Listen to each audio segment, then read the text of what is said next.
ஹரஹர சங்கர ஜெய ஜெய சங்கர மகா பெரியவா சரணம். இன்று இரவு 6 மணிக்கு மேல உங்களுடைய வீட்டுல இந்த ஒரு தீபத்தை மட்டும் ஏத்துருங்க. இது பணத்தடைகள் எல்லாத்தையுமே பொடி பொடியாக்கிடும். உங்களுடைய குழந்தைகளோட வாழ்க்கை மாறி கஷ்டம் என்பதே உங்களுடைய குடும்பத்துல இருக்காது.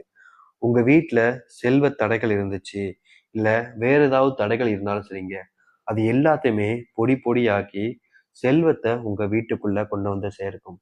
முக்கியமா இந்த தீபத்தை ஏற்றும் பொழுது உங்களுடைய மனசுலயே பிரகாசமான எண்ணங்கள், பிரகாசமான ஒளிகள் ஏற்கப்படுவதை நீங்களே கண்கூடா பார்ப்பீங்க. அதை பார்க்கும்போது, அந்த ஜோதி எளித பார்க்கும்போது உங்க மனசே குளிர்ந்து போகும். அந்த அளவுக்கு இதுல ரொம்பவே சக்தி வாய்ந்த விஷயம் இருக்குதுங்க. அப்பேற்பட்ட இன்று தீபத்தை ஏற்கக்கூடிய ஒரு விஷயத்தை தான் பார்க்க போயிடும்.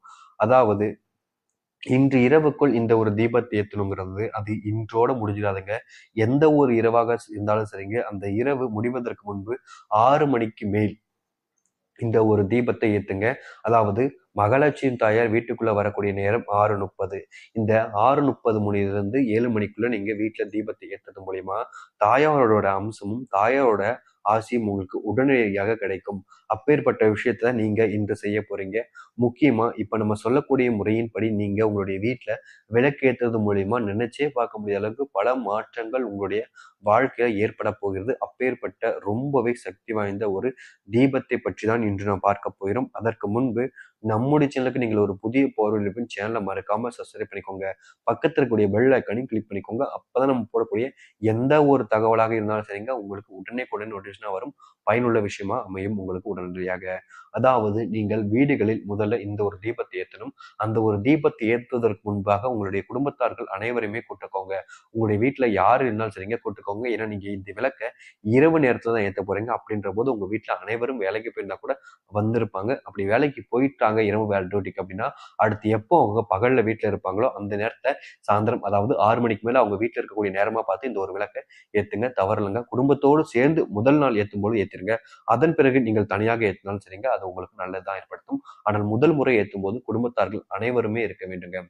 அப்படி குடும்பத்தார்கள் அனைவரும் வந்ததுக்கு அப்புறம் பாத்தீங்கன்னா, நீங்கள் முதல் விஷயமா என்ன செய்யணும்னா, ஒரு தாம்பாள தட்டு எடுத்துக்கோங்க.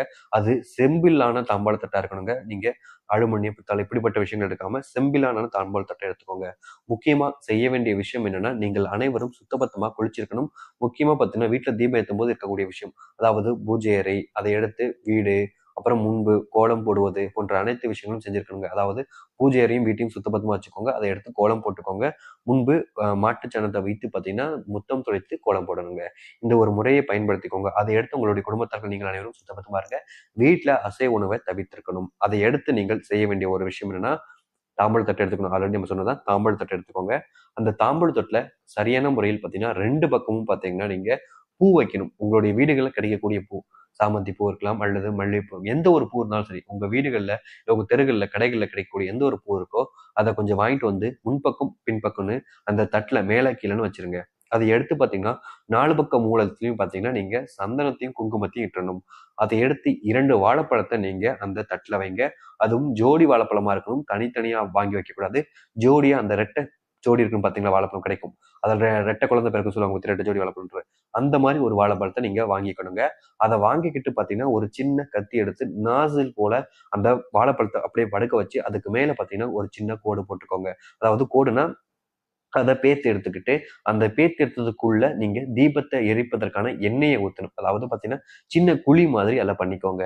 அதை பண்ணதுக்கு அப்புறம் அந்த குழியை கொஞ்சம் பேர்த்து எடுத்துட்டு அந்த மேல உள்ள தோலை உரிச்சு அதுக்குள்ள கொஞ்சம் வாழைப்பழத்தை எடுத்துட்டு அதுக்குள்ள நீங்க எண்ணெயை ஊத்திருங்க. முக்கியமா நீங்க எண்ணெயை ஊத்துனதுக்கு அப்புறம் செய்ய வேண்டிய ஒரு விஷயம் என்னன்னா, அதுல சிறிதளவு கல் உப்பு, தாயாருக்கு ரொம்ப விசேஷமா பிடிச்ச ஒரு உப்பு, அந்த கல் உப்பை போட்டுருங்க. அதன் பிறகு நீங்க தீபத்தை வச்சு விளக்கை ஏத்துங்க. அப்படி நீங்க இப்படி இந்த ஒரு முறைப்படி வீட்டுல விளக்கேற்றது மூலியமா செல்வ கலாச்சம் உண்டாகும். பணத்தடைகள் எல்லாத்தையுமே பொடி பொடியாக்கி செல்வம் பார்த்தீங்கன்னா உங்க வீட்டுல நிலைச்சு கூடிய விரைவில் பிரிவுல மாற்றம் ஏற்படும். உங்களுடைய குழந்தை வாழ்க்கை கூட மாறும். உங்களுடைய கஷ்டங்கள் எல்லாமே நீங்கி நினைச்சபடியான ஒரு வாழ்க்கை உங்களுக்கு அமையும். நீங்க இதை எந்த அளவுக்கு நம்பிக்கையோட செய்றீங்களோ அந்த அளவுக்கு வாழ்க்கை மாறும். நம்பிக்கையோட செஞ்சு வாருங்கள். நல்லதே நடக்கட்டும். ஹரஹர சங்கர ஜெய ஜெய சங்கர. நன்றி, வணக்கம்.